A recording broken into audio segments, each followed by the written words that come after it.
welcome back to the Beginner's Workshop.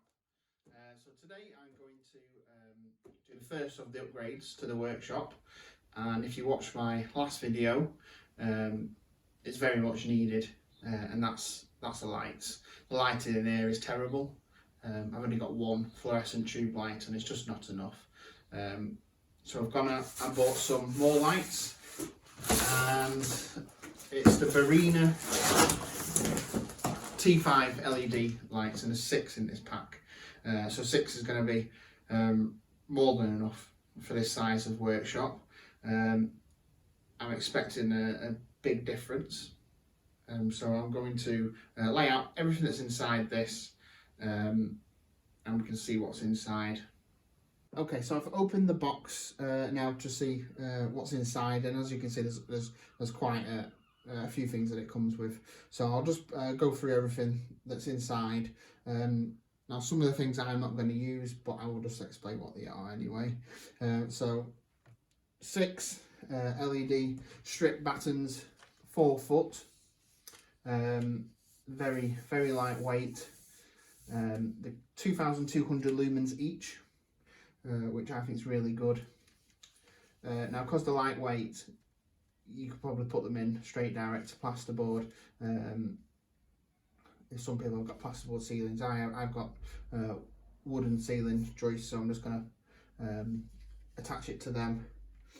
So it comes with 6 rocker switches.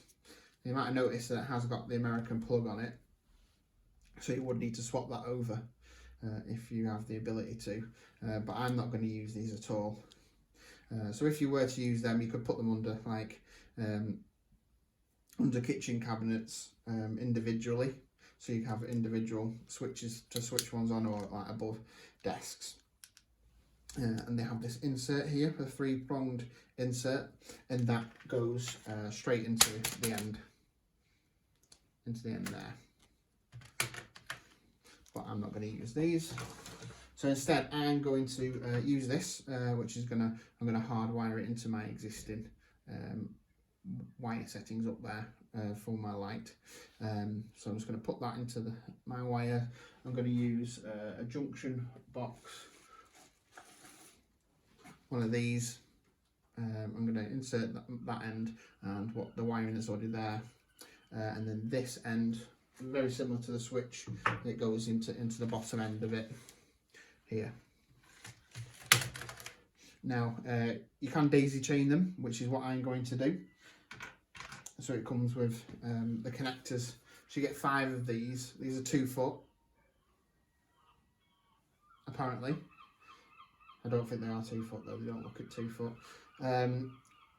So what pattern I'm going for, I'm going to go for a rectangle. So I will show you in a minute what kind of setup I've already got, and I'll show you what I'm going to go for. It comes with the fixtures to put it to the ceiling. I'll just quickly open one. Now these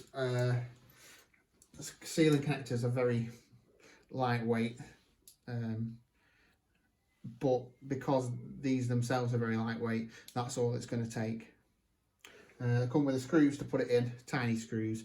I'm going to use my own. They're only Phillips heads, so I don't want to strip them, so I'm just going to use my own screws into the wood. I won't be using these. It comes with this here. Now this is if you want to butt them up to each other and extend them. So rather than 4 foot, you could have an 8 or a 12. Now I think you can do you can link 6 at the most. They do come in packs of 8 as well. I think you can get more, but they're out of stock. So you can use them to link them all up closely. And it comes with a cap. So the end that you're not going to link up with anything, you pop this cap in the end.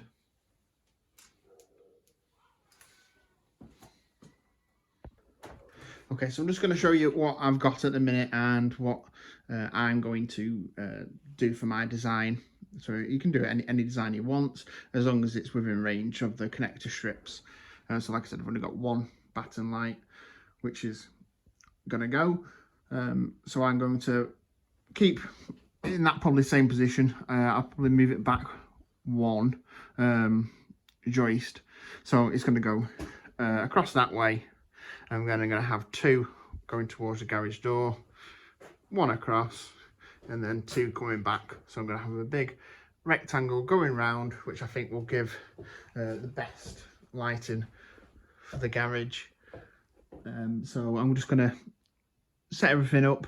I'm going to install the ones already without turning electrics off. I'm not going to touch that until last minute, so I'm just going to keep that to give me some extra lighting. So I'm going to install as many as I can without having to turn the electrics off, and then we'll go back to that. So I'm just going to show you a bit of the process of putting all the connectors up to attach them to the ceiling.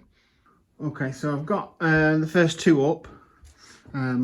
I've actually go back further.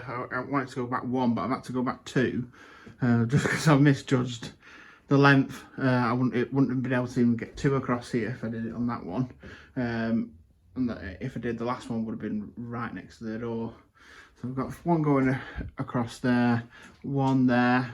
There's no join on that because that's going to be the last one in the circuit, that one. So I've got the link in there. I'm going to get 1 there, 1 across, and then I'm going to come back and then finish the last one. I'll have to remove this to fit the last one, just because this one wasn't actually in the middle of the workshop. So I've centered the first one, which is obviously overlapping that one now.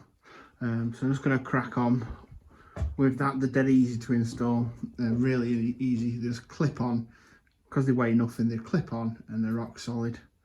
So I'm just going to put a couple more in, and then I'll get back to you. So I'm just going to show you how easy it is to put them in place. So I put 1 there. I should really be using a laser level or a string line, but I haven't got them, so I've just done it off my eye, which is not too bad. So I'm just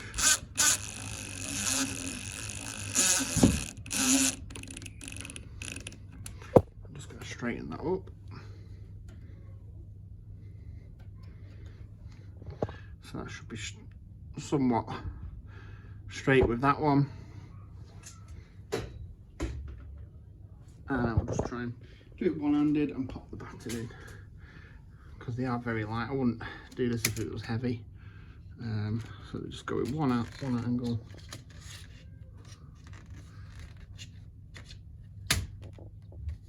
And snaps in to that end as well. And if you are a bit out of line, you can just slide them across. That looks okay to me. That's that in. So I've got 4 up now, just 2 to go. Just need to put the wire in there. That one does loop down. I was umming and ahhing about going through the joist, just drilling, but I probably will do that. One of the jobs is to put some insulation in here and plasterboard over it, so I probably will need to do that in the future anyway, just to hide them. But I'll crack on with the rest. So I just wanted to show you a bit of real-time footage of me installing one section, just so you can get a picture of actually how quick and easy it is. So I just put the first clip in with 1 screw. So moving across to the second. You can probably see by my breath that it is very cold in the workshop at the minute. And one of my next projects is definitely going to be sorting out some sort of insulation. So I'm just trying to find the screws in my pocket. I have swapped the screws to my own, just because the ones that have come with it are very cheap, and I didn't want the head stripped in case I wanted to move it around in future. So I'm just making sure it's lined up level with the light opposite. And you go straight into the wooden joist. Make sure the bracket's straight. And it's just getting the light now, attaching the linking strip.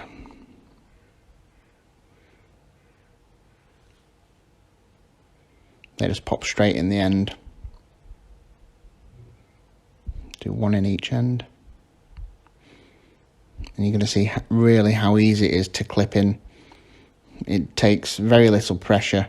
You just need to rock one side, make sure it's lined up, and then push it in.